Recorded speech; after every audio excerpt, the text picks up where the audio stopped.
work like hell. I mean, you just have to put in, 80 to 100-hour weeks every week.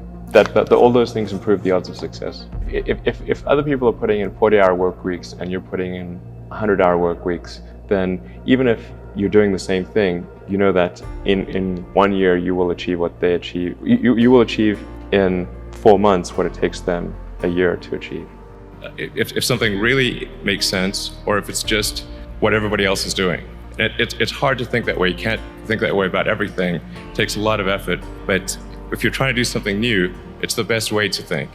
I think of these things as just there's a certain amount of time, and within that time you want the best net outcome. So for all the set of actions that you can do, there's going to be some of which will fail, some of which will succeed, and you want the net useful output of your set of actions to be the highest.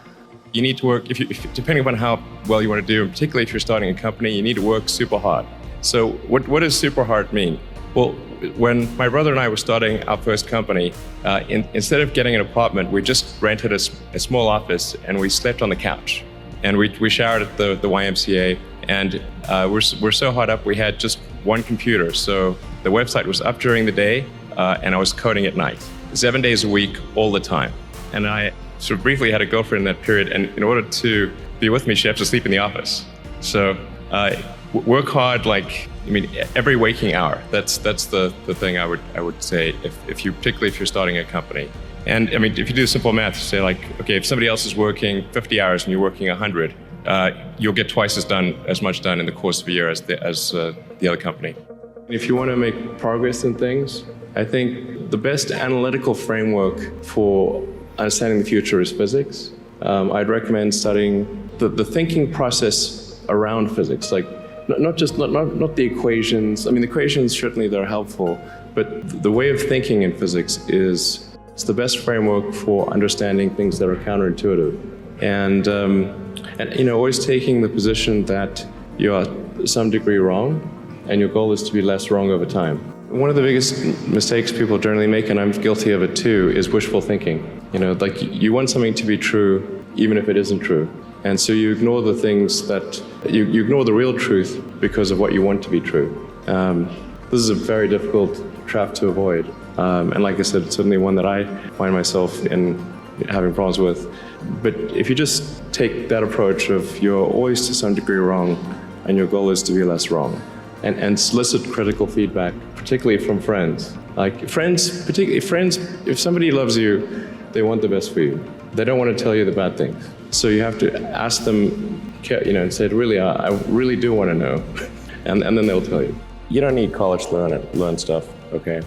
Everything is available basically for free. You can learn anything you want for free. It is not a question of learning.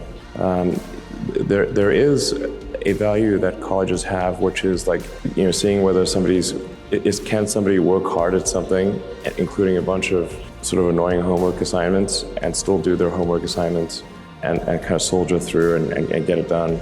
That's the main value of college. And then also, if you probably want to hang around with a bunch of people your own age for a while instead of going right into the workforce. So I think colleges are basically for fun and to prove you can do your chores, but they're not for learning.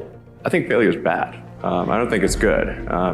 But if something's important enough, then you do it even though the risk of failure is high. And so I think my advice, if somebody wants to start a company, is they should bear in mind that the most likely outcome is that it's not going to work. And they should reconcile themselves to that strong possibility. And they should only do it if they feel that they are really compelled to do it.